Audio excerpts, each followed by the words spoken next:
আমি কি চাইছি তুমি না বলতেই কি সুন্দর বুঝতে পারো না দুর্গা? আমি বুঝবো না তো কে বুঝবে বলো? তাহলে বলো তো এখন আমি কি ভাবছি?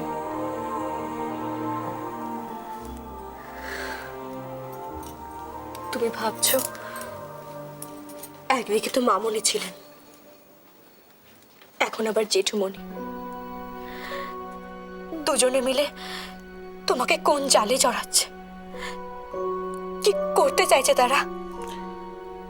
আমাকে না দুর্গা, তোমাকে।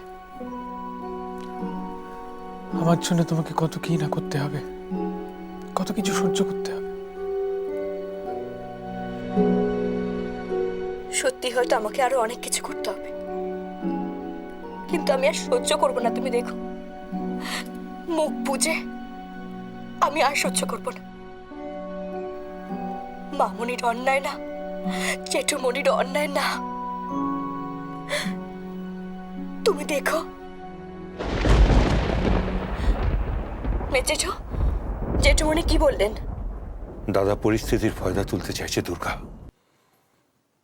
দামিনী না দাদা, কে বেশি অমানুষ দুর্গা?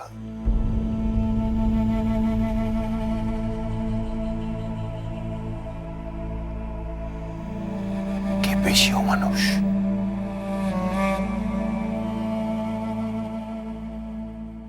অমানুষ, অমানুষ, অমানুষ না হলে কেউ এত কিছুর পরেও নিজেকে শোধরায় না। যে ছেলেটা ওকে যন্ত্রণার হাত থেকে রক্ষা করলো, ও তাকেই সন্দেহ করছে, এখনো তাকে মেরে ফেলতে চাইছে।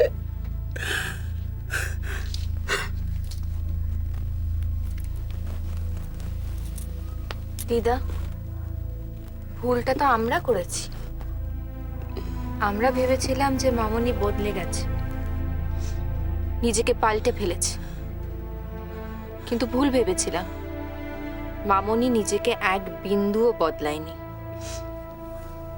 মা, মা গো, তুমি আমাকে এমন সন্তান কেন দিলে মা?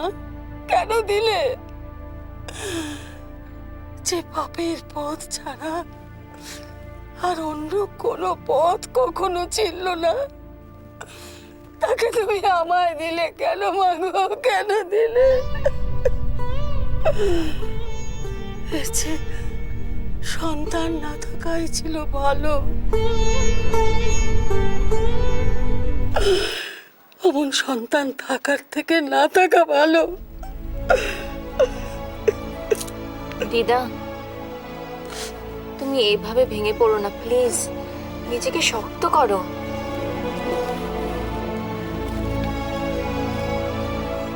দিদা, তোমাকে বুঝতে হবে যে মামনির সময় হয়ে এসেছে। নিজের পাপের শাস্তি মামনিকে এবার পেতে হবে দিদা। জানি, জানি তো কি, আমি জানি দামিনী শেষ সময় আসন্ন। আমাকে নিজের চোখে আমার সন্তানের মৃত্যু দেখতে হবে। এই তো দেখবো, আমি নিশ্চয়ই দেখবো। মা যদি আমাকে এই শাস্তি দেন, তবে তবে তাই হোক, তাই হোক।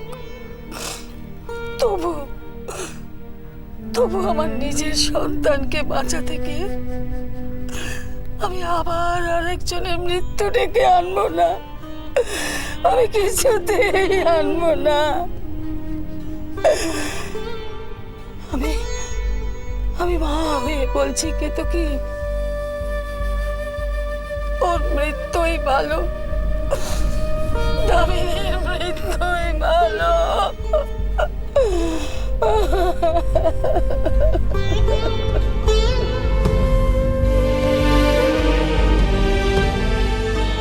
জেঠু উনি কি চান জেঠু? উনি কিভাবে পরিস্থিতির সুযোগ নিতে চাইছেন? দাদা নাকি রূপমের মঙ্গল চায়, ওর ভালো চায়, শুনে তো আমি হাসবো না কাঁদবো তাই ভাবছিলাম দুর্গা। দাদা রূপমের ভালো চায়, দামিনীর পাগলামির শিকার হতে রূপমকে বাঁচাতে চায়, রূপমের সুস্থ জীবন চায়। কাদের মধ্যে বাস করছি বলো তো দুর্গা, কাদের মধ্যে বাস করছি? সব থেকে ভালো মানুষটা এই বাড়ির, যে নিজের হাতে এই সমস্ত সম্পত্তি গড়ে তুলেছে, সে চিলেকোঠায় শোকে পাগল হয়ে বন্ধ হয়ে আছে। আর আমরা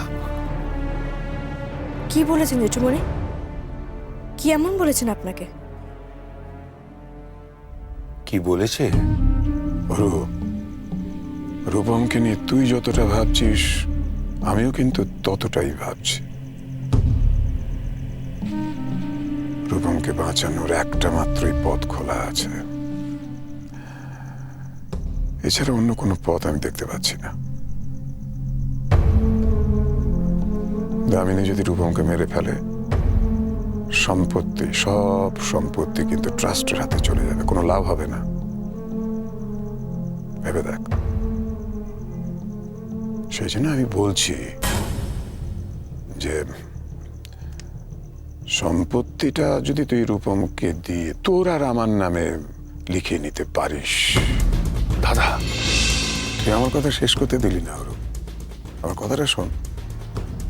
আমি বলছি যে সম্পত্তিটা যদি আমাদের নামে লিখিয়ে নিতে আমরা পারি, তাহলে রূপমের কোনো ক্ষতি হবে না। দামিনী রূপমের আর কোনো ক্ষতি করতে পারবে না। পরে সময় সুযোগ বিচার করে আমরা সকলে মিলে আলোচনা করে রূপমের কাছে সম্পত্তিটা তুলে দেব। কি ভালো না? কি প্ল্যানটা ঠিক আছে? রূপ, বাহ, একজন প্রাণে মারবে আর অপরজন সর্বশান্ত করবে। কেন মেজেঠু? কি ভেবেছেন ওনারা? ও একা, ওর পাশে কেউ নেই, ও অসহায়। দিয়ে দে, দিয়ে দে, দিয়ে দে, সব দিয়ে দে, সব দিয়ে দে। কিচ্ছু চাই না, কিচ্ছু চাই না আমাদের, কিচ্ছু চাই না। সব দিয়ে দে, সব সব সব দিয়ে দে। ঠাকুর কি বলতেন জানিস না? বলতেন টাকা মাটি, মাটি টাকা, টাকা মাটি, মাটি টাকা, সব দিয়ে দে, সব দিয়ে দে। কিচ্ছু চাই না, কিচ্ছু চাই না আমাদের, কিচ্ছু চাই না, সব দিয়ে দে। না বাবা, আর নয়। এবার আমি কাউকে ওকে সর্বশান্তও করতে দেব না, মারতেও দেব না। এবার পাপ আর পাপী একসঙ্গে বিনাশ হবে।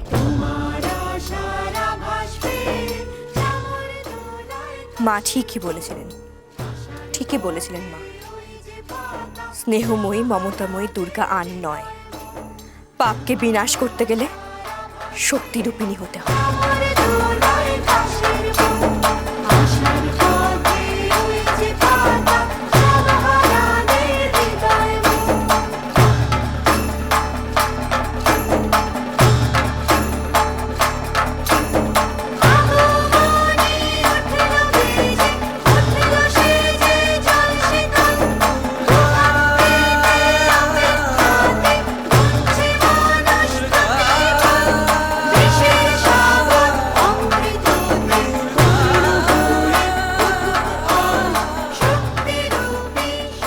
মরবে, এবার তো রূপমকে মরতেই হবে।